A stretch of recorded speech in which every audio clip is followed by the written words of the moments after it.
transformational leadership. Nakita po natin the three important characteristic of transformational leadership: a man of faith, a man of faithfulness, and a man of fruitfulness.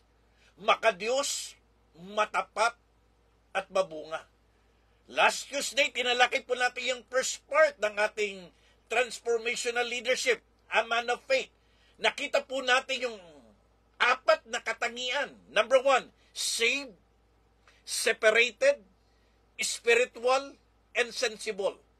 Ngayong umagang ito, talakayin po natin yung part 2 ng isang transformational leadership, a man of faith, part 2. His words, his walk, and his works. So bago po tayo magpasimula, ay magkaroon na po tayo kagad ng ating declaration. Isulat po natin sa ating mga comment section, I am blessed to be a blessing. Kung ikaw ay nananampalataya at naniniwala na sa iyong panonood, sa iyong pakikinig, ikaw ay pagpapalain at magiging daluyan ng pagpapala ng salita ng Diyos, ideklara po natin yan. I am blessed to be a blessing. Isulat po natin sa ating comment section, I am blessed to be a blessing.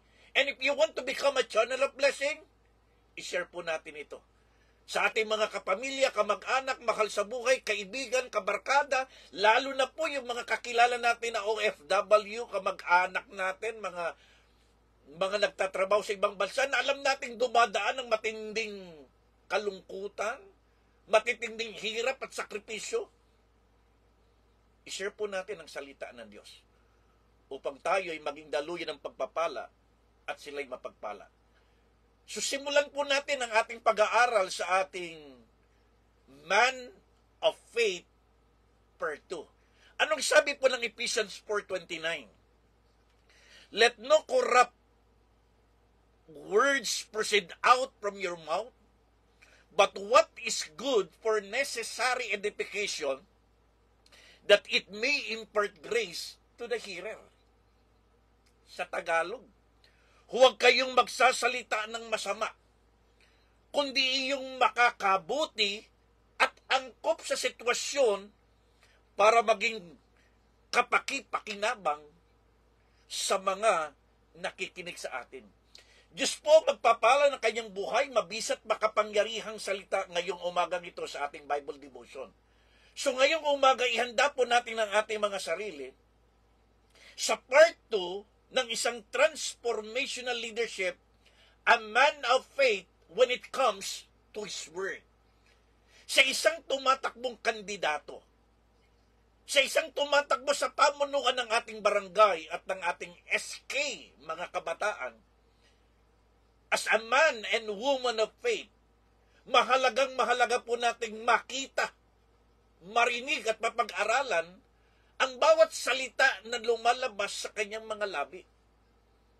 Kaya ngayon tingnan po natin, what are the right words na dapat nating makita, marinig sa isang kandidato na nangangarap na pamunuan ng ating barangay, maging ang ating mga kabataan. Pakisulat po ninyo ito. His words, number 1, it must be an edifying word. Number 2, it must be an eliminating word. And number 3, it must be an exemplifying word.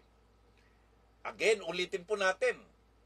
The words of a man or woman of faith in our transformational leadership, edifying words, eliminating words, exemplifying words. Bantayan po natin ang mga salitang lumalabas sa ating mga kandidato, lalo ngayong eleksyon na ito. Sabi nga ng mga ngaral, out of the abundance of the heart, the mouth speak. Mahuhuli mo ang isda sa kanyang bibig. Malalaman natin ang ating kandidato ay tama o mali, matuwid o masama.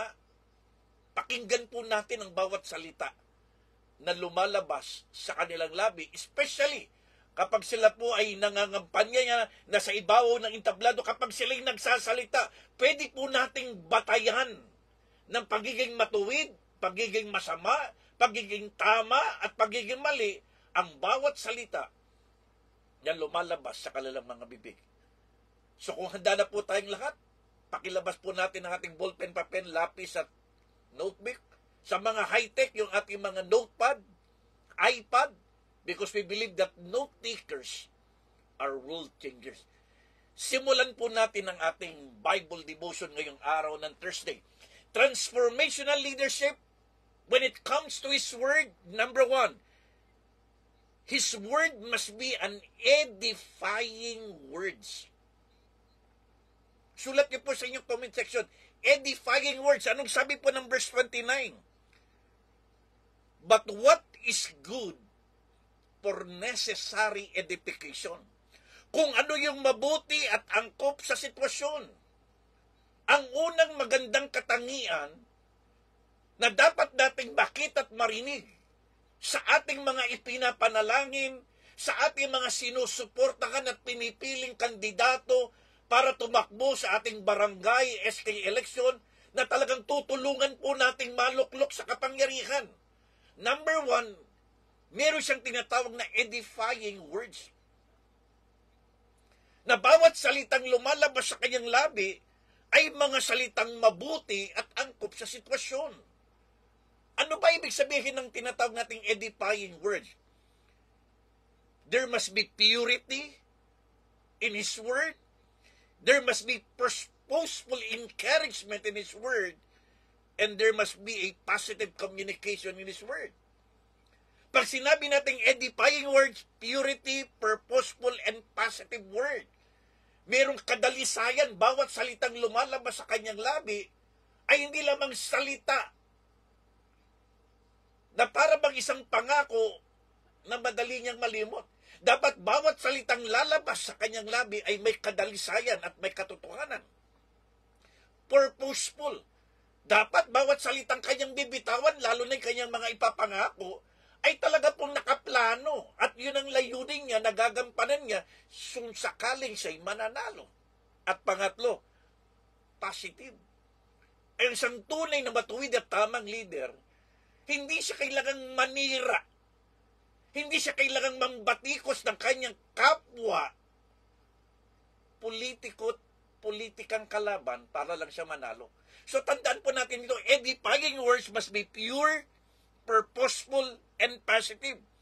Tandaan po natin, ang sabi po ng aklat ng Kawikaan, life and death is in the power of our tongue. Our words has the power to build and to destroy, to give life and to give death.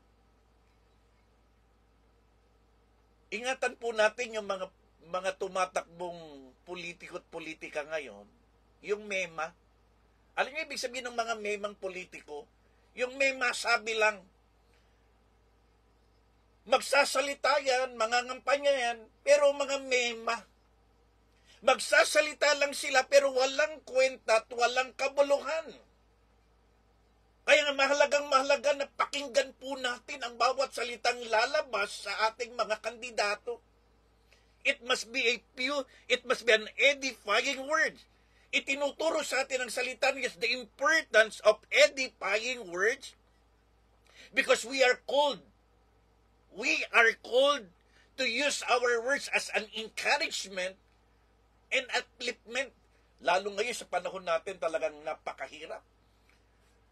Kailan lamang patuloy ang taas ng gasolina, patuloy ang taas ng bigas, pero hindi naman tumataas ang ating sweldo. Sabi nga sa isang pag-aaral, yung ating income ay napakalayo sa ating lifestyle kung ito po ay magiging batayan ng ating pamumuhay.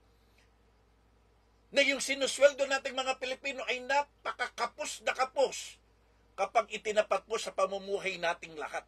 Kaya mahalaga ng mga kandidatong ito ay talagang puno ng salitang nakapagpapalakas, nakapagpapatibay, nakapag-i-encourage kahit tayong lahat ay dumadaan sa matitinding problema at pagsubok. Alam niyo, sa panahon natin ngayon, napakadali. It's so easy to slip in a negative conversation or gossip. Wag ho tayong boboto sa isang kandidato na kapag nagsalita ay puro paninira. Na kapag nagsalita, puro chismis. Na kapag nagsalita, may masabi lamang. Mas mahalagang kapag siya'y nagsasalita, ay puno ng pag-asa, puno ng inspirasyon, puno ng pananagumpay sa gitna ng mga laban na ating pinagdadaanan. We should strive to speak words that are beneficial, compassionate, and constructive. Iwasan din po natin yung mga leaders na nakikisawsaw lamang sa issue. Tandaan po natin, ang ating mga barangay at SK officers ng ating bayan, hindi ho sila mga marites ng bayan. Iwasan po natin ang mga pinuno na puro marites, puro chismis, gossip, paninira ang kanilang mga sinasalita. Bantayan po natin ang unang katangian ng isang pinunot politika sa ating barangay SK election. When it comes to his word, there must be an edifying word. So tanong uli, kamusta na ang ating kandidato kapag siya'y nagsasalita? Mapapakinggan ba natin at maririnig ba natin sa kanya mga edifying words? Words that are pure, purposeful, and positive. Number 2. Anong sabi po ulit ng verse 29 ng Ephesians chapter 4? Let no corrupt words proceed out from your mouth. Huwag kayong magsasalita ng masasama. Ang pangalawang katangian ng isang kandidatong tama, matuwid, na talagang ipapanalangin, iboboto, tutulungan po natin. Number 2, there must be an eliminating words. Sulat niyo po yan. Eliminating words. Anong ibig sabihin ng eliminating words? No harmful, unwholesome, foul, abusive, profane, worthless, and vulgar words when it comes to his leadership. Kaya tulad ng sinasabi ko sa inyo kanina, out of the abundance of the heart, the mouth speak. Malalaman mo ang isang kandidato, isang politiko, kung siya'y matuwid o masama, tama o mali, kapag siya'y nagsalita. So, hindi lamang edifying words ang hinahanap natin sa kanya. Pangalawa, eliminating words. Hindi natin dapat marinig sa kanya ang mga salitang masasama.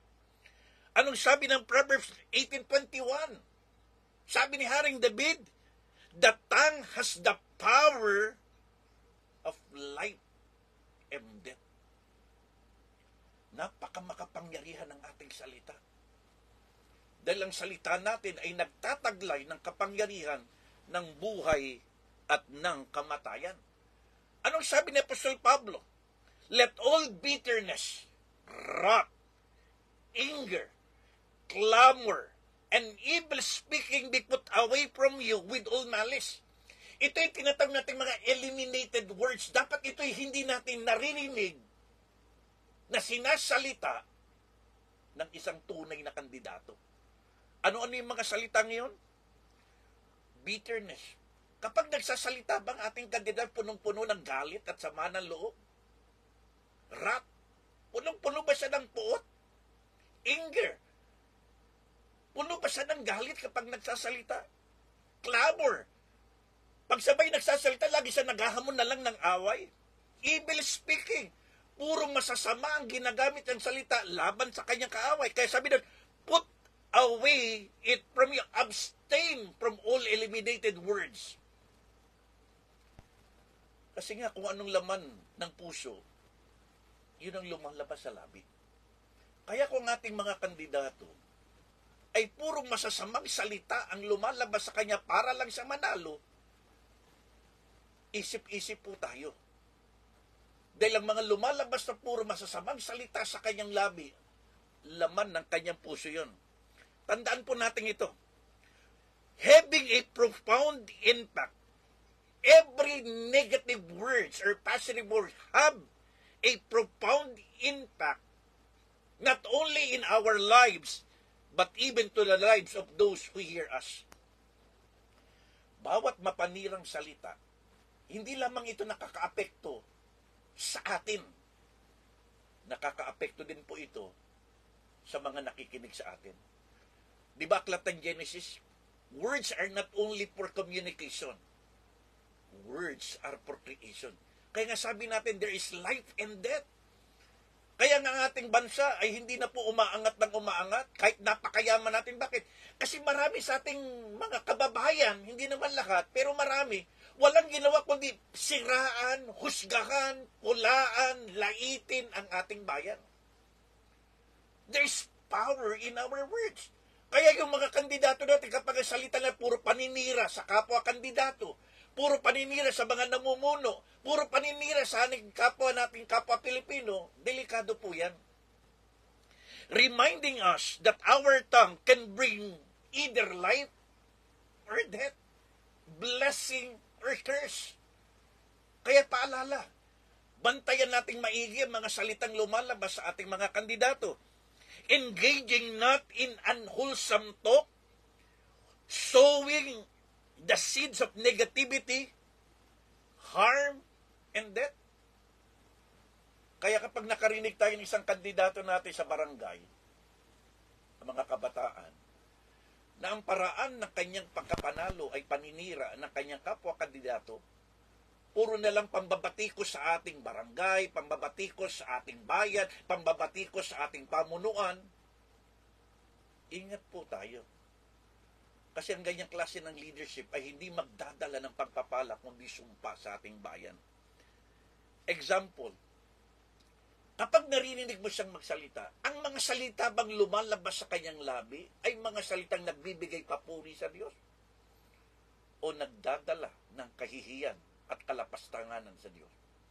Mga salitang puno ng kabastusan, kasinungalingan, panghuhusga, panlalait, paninira at pambabatikos.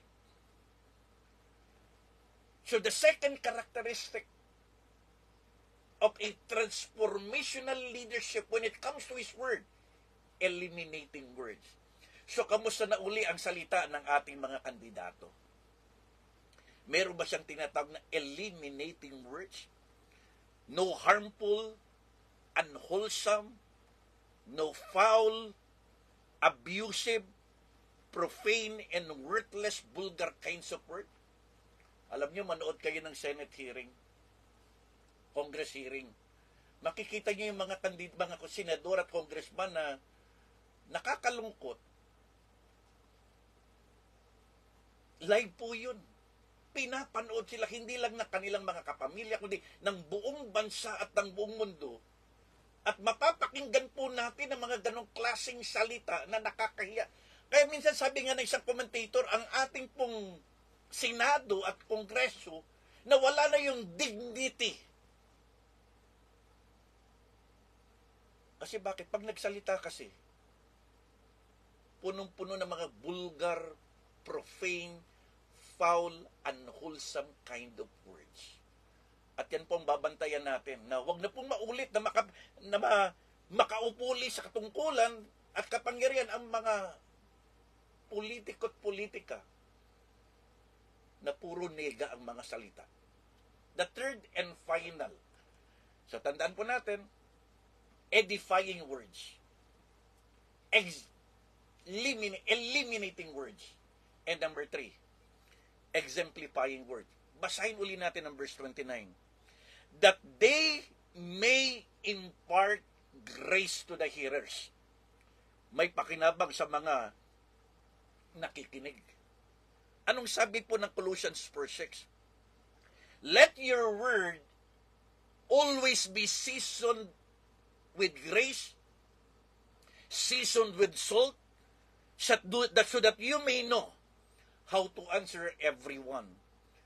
Ito yung pangatlo at pinakamahalagang katangian ng isang tunay, tama at matuwid na kandidato pagdating sa kanyang pananalita. Hindi lamang edifying ang kanyang salita, hindi lamang eliminating ang kasakalta. Pangatlo, exemplifying ang kanyang panalita. Ano ibig sabihin ng exemplifying? A Christ-like communicator. Words of grace, words of blessing, words of inspiration.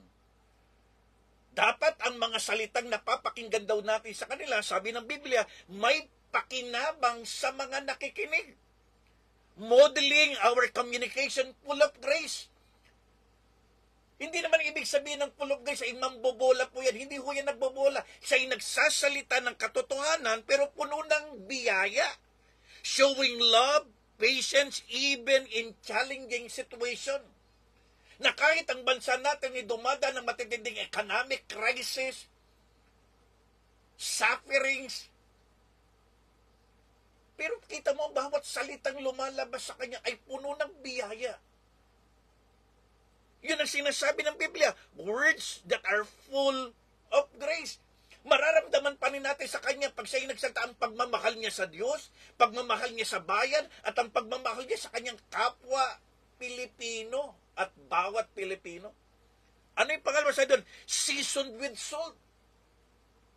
Just as the salt enhances flavor of food, our words should add flavor to our conversation. Yun ang ibig sabihin ng exemplifying word, tulad ng asin. Kapag siya inilalagay mo sa lahat ng klase ng pagkain, sumasarap, nagkakaroon ng lasa. Alam niyo ba na lahat ng klase ng pagkain, pang mahirap, pang mayaman, sa mga hotel o kaya sa mga talipapa lamang, kapag walang asin, walang lasa. Pare-pareho lang silang walang lasa. Gaano man kamura, gaano man kamahal ang pagkain, kapag wala siyang asin, walang lasa at walang kwenta. Pero pag nalagyan mo ng asin, sumasarap. Yun ang ibig sabihin ng exemplifying word. Na kapag siya pinapakinggan mo, gaano man katindi ang pinagdadaanan ng bansang Pilipinas, gaano man katindi ang pinagdadaanan ng bawat barangay, gumaganda, sumasarap at nagkakaroon tayo ng pag-asa. Words that are full of grace and words that are seasoned with salt. Ingat po tayo sa ganitong mga klase ng politiko, yung mga toxic na politiko. Anong ibig sabihin ng toxic? Huwag tayong boboto sa mga politikong toxic kung magsalita. Anong ibig sabihin ng toxic? Puro nega, puro criticism lang, mahilig mamuna pero hindi marunong mamuno. Puro pambabatikos, paninira, pagrerwelga, pag-strike, pero hindi naman marunong kumilala at magpasalamat at magpuri sa magaganda at matatagumpay na plano ng gobyerno. Walang ginawa kundi manira lamang. Ang tawag yung mga toxic.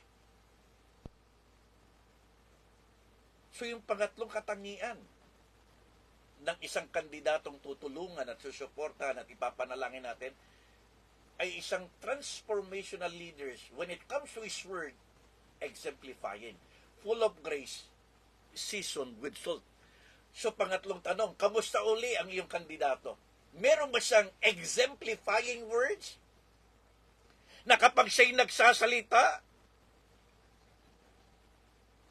puno ng biyaya, nagkakaroon ng pakinabang sa kanyang mga tagapakinig, at nagkakaroon ng pag-asa ang mga taong nawawalan ng pag-asa. Hindi lang siya magaling manira, magaling din siyang bumuo. Hindi lamang siya magaling pumuna, marunong ding pumuno.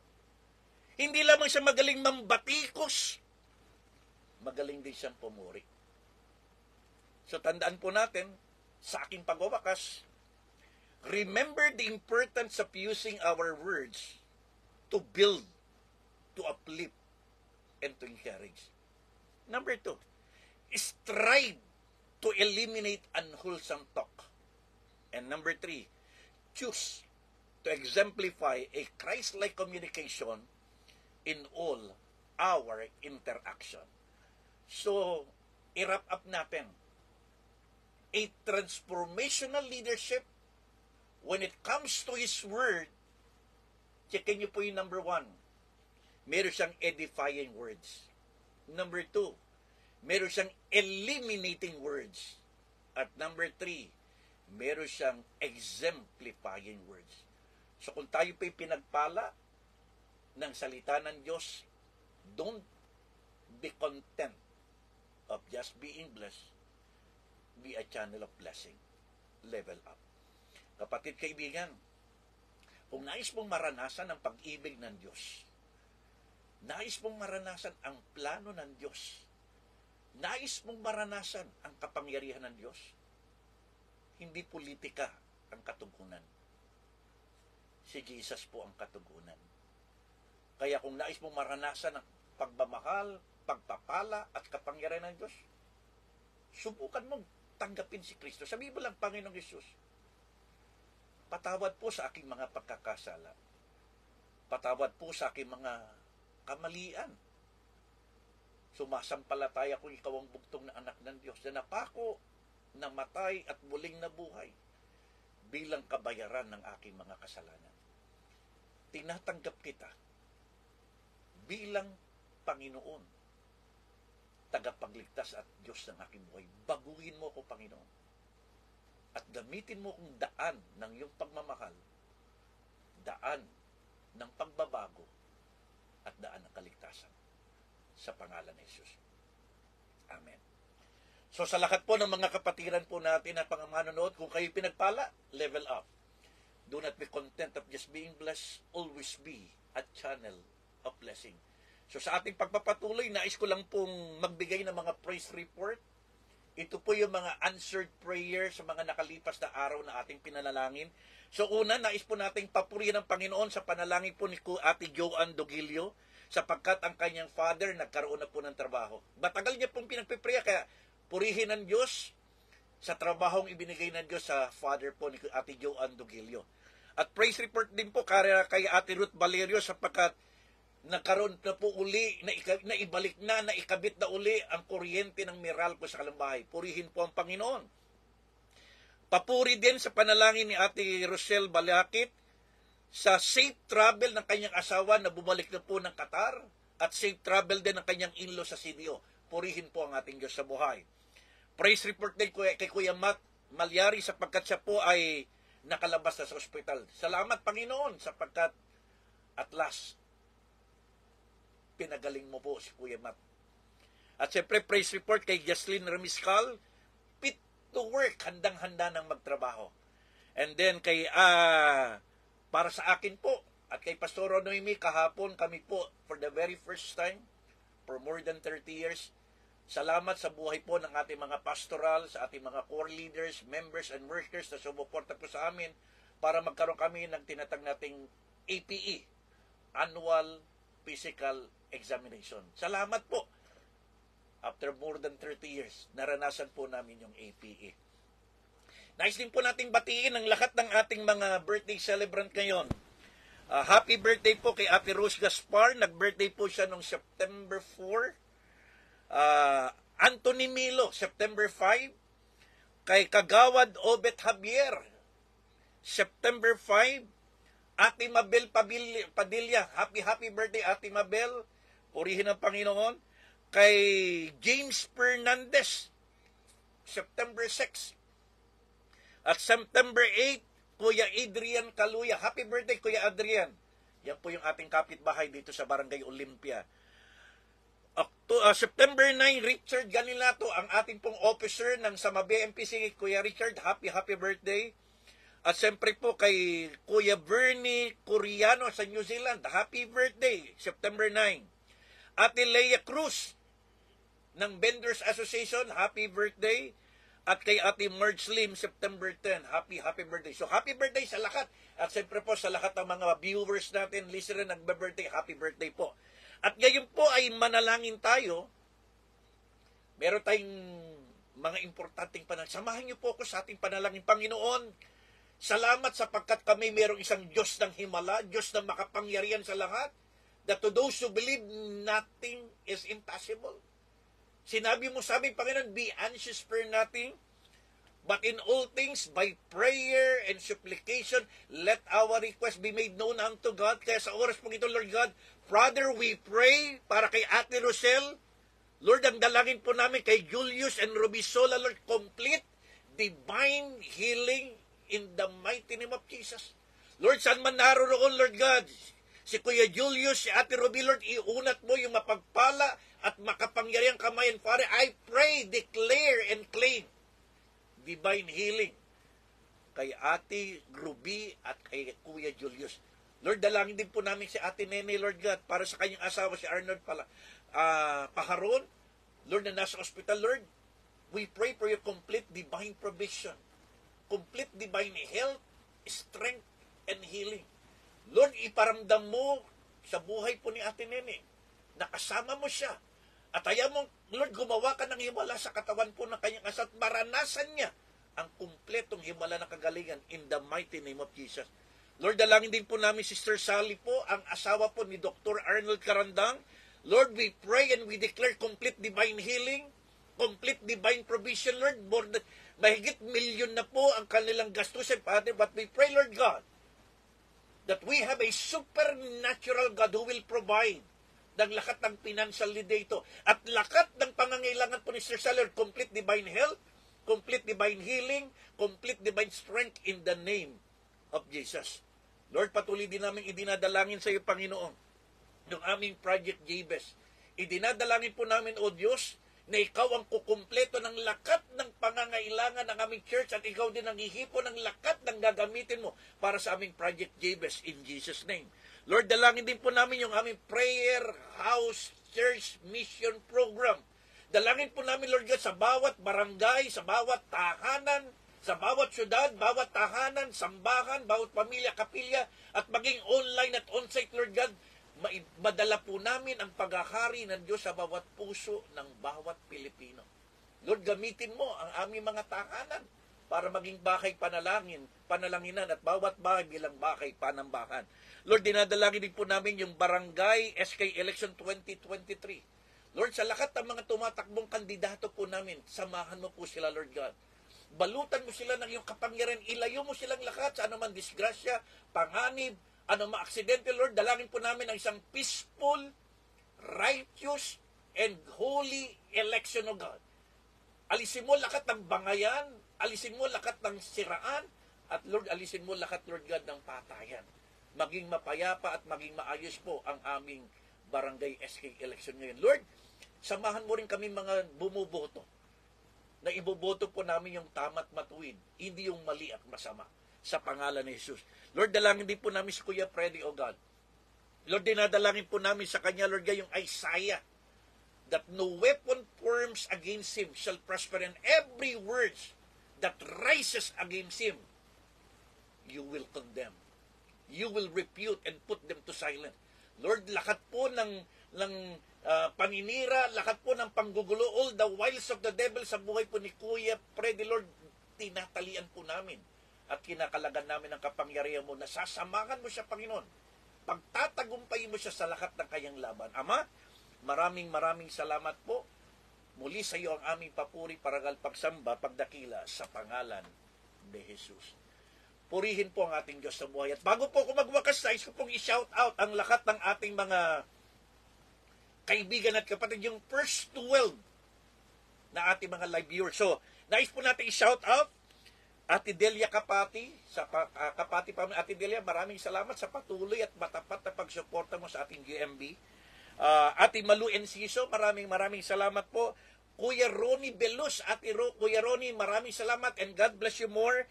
Ate Susan Reyes, bagamat siya po'y nagkakaroon ng karamdaman, Ama, sa pangalan ni Jesus, dalangin ko po, Lord, iunat mo yung mapagpalat, makapangyariang kamay, at anuman po yung sakit karamdaman na dumadaloy sa katawan po ni Ate Susan Reyes, in Jesus' name, we bind it and we declare complete healing in Jesus' name. Salamat, Lord, sa buhay po ni Ate Susan. Lord, salamat din kay Renz at kay Christine sa patuloy nilang panonood at pag-support at patuloy na pag-share ng aming programa. Salamat din kay Ate Rosemary, Lord, ng Montalban Michelle, patuloy mong pagpalain si Ate Rose kasama ng kanyang anak at kanyang paglilingkod, pagmiministeryo. Ate Rosel Balakit, maraming salamat, Ate Rosel. Ate Joni Kapati, maraming pong salamat.